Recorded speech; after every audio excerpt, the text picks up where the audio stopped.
राधे राधे, नमस्कार सभी लोगों को। एक बार फिर आपका स्वागत है तीसरे और अंतिम पार्ट में कोऑर्डिनेटिव एबिलिटी का। अब हम इसमें देखेंगे इम्प्रूवमेंट ऑफ कोऑर्डिनेटिव एबिलिटीज़। ये जो कोऑर्डिनेटिव एबिलिटीज़ हमने 7 तरीके की पढ़ी हैं अब तक, जो समझी हैं, उनका इम्प्रूवमेंट किस तरीके से किया जा सकता है। बहुत ज़्यादा वैसे इस पर रिसर्च नहीं हुई है अभी तक कि इनको किस तरह से स्पेसिफिक तरीके से डेवलप किया जाए। अभी रिसर्चेस चल रही हैं। फिर भी जो भी डेटा हमारे पास मौजूद है, इवन मुझे जहाँ से बुक्स से, जहाँ से भी जिन सोर्सेज से जितना मिल पाया, उसके अकॉर्डिंग मैंने ये कुछ चीज़ें निकाली हैं। उम्मीद है आपको अच्छी लगेंगी और पसंद भी आएंगी, समझ में भी आएंगी। तो शुरू करते हैं इम्प्रूवमेंट को। इम्प्रूवमेंट ऑफ कोऑर्डिनेटिव एबिलिटीज़ को कैसे इम्प्रूव करते हैं, इसके कुछ तरीके हैं। पहला है practice the movement exercise with enough variation. Variation के साथ किसी भी मूवमेंट और एक्सरसाइज को प्रैक्टिस करना है। And movement should have already been learned to a sufficient degree by the sports person. जो सीखे हुए मूवमेंट्स हैं उनकी ही प्रैक्टिस करनी है। अनलर्न मूवमेंट की अगर हम प्रैक्टिस करेंगे तो वो उससे कोऑर्डिनेटिव एबिलिटी डेवलप नहीं होंगी और ज़्यादा बिगड़ेंगी। ये यहाँ ध्यान देने वाली बात है। प्रैक्टिस करनी है वेरिएशन के साथ उन मूवमेंट की जो हम ऑलरेडी सीखे हुए हैं, already been learned to a sufficient degree, एक अच्छी डिग्री तक किसी भी स्पोर्ट पर्सन द्वारा।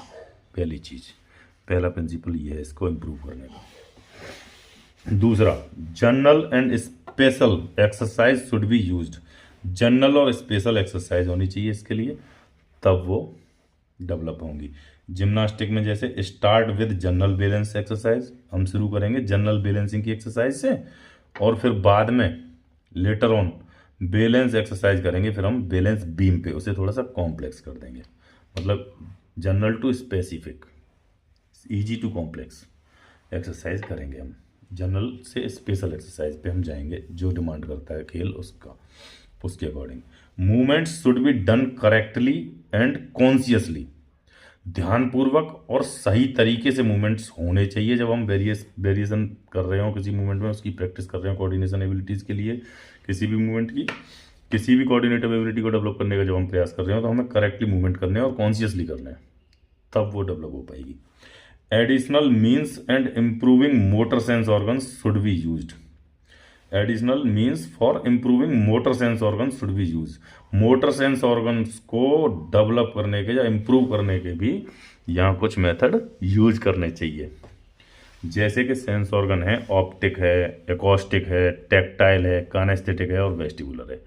इन सब को भी डेवलप करने का यहाँ पे प्रयास करना चाहिए। उनसे अपने आप कोऑर्डिनेटिव एबिलिटीज़ डेवलप होंगी। अगर हम इनको बेहतर करेंगे तो कोऑर्डिनेटिव एबिलिटीज़ भी अपने आप बेहतर होंगी। इसमें क्या करते हैं, exercise to improve peripheral vision from sitting and standing position. Peripheral vision को इम्प्रूव करने के लिए हम एक्सरसाइज करते हैं सिटिंग और स्टैंडिंग पोजिशन में देखने के लिए। खड़े होकर देखने में और स्टैंडिंग पोजीशन में बैठ के देखने की एक्सरसाइज करते हैं पेरिफेरल विजन को डेवलप करने के लिए। Exercise on the turn table to improve vestibular function capacity. Vestibular function capacity को हम टर्न टेबल पे एक्सरसाइज करते हैं, उससे डेवलप करते हैं। Exercise to improve tactile and kinaesthetic perception, इनको डेवलप करने के लिए by use of various type of intensity of touch.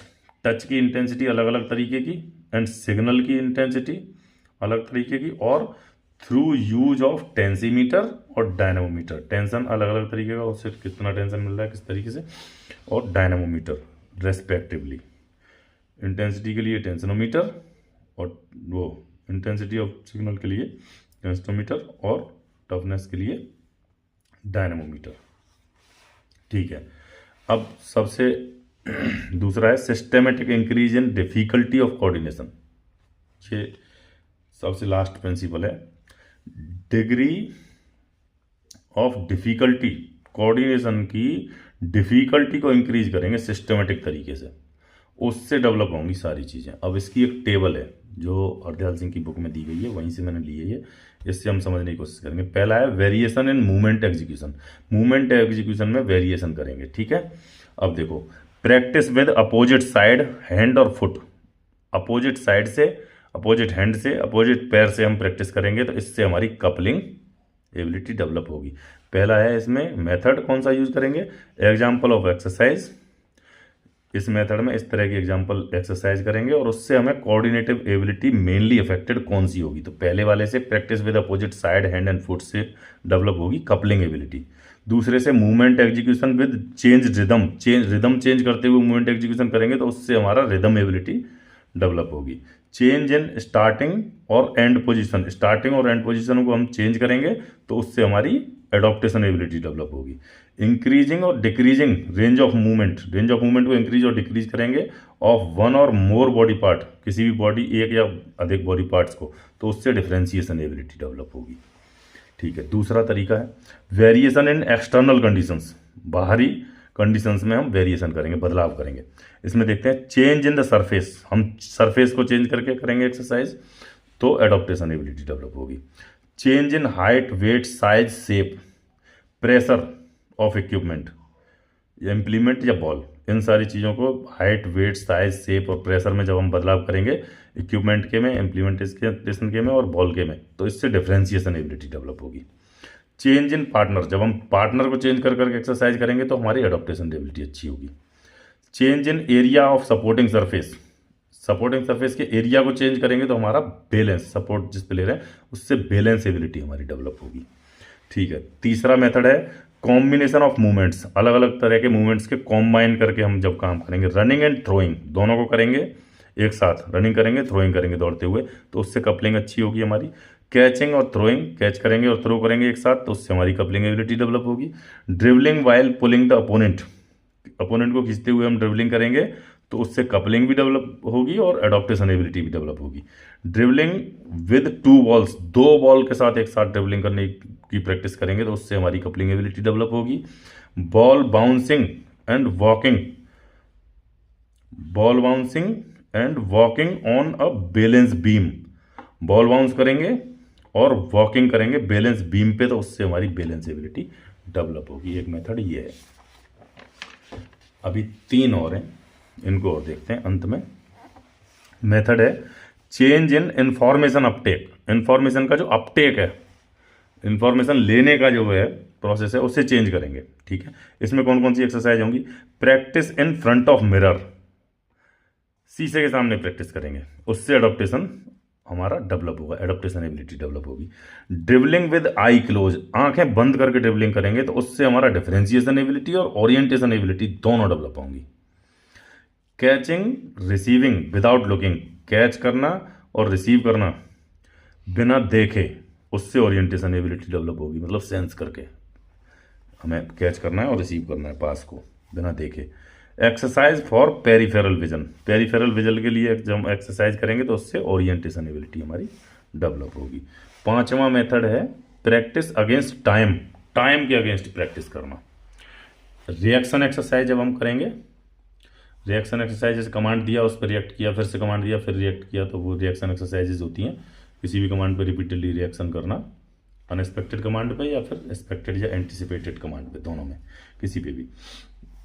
ठीक है, इससे रिएक्शन एबिलिटी डेवलप होगी। एजिलिटी रन्स, इससे कॉम्प्लेक्स इफेक्ट आएगा। एजिलिटी क्या है, जिसको हम इक्वेट करते थे पहले कोऑर्डिनेटिव एबिलिटी से, मैं बताना भूल गया। Agility is the ability to change body position quickly, अपनी बॉडी पोजीशन को क्विकली चेंज करने की डायरेक्शन में, किसी भी डायरेक्शन में, वो क्षमता एजिलिटी कहलाती है।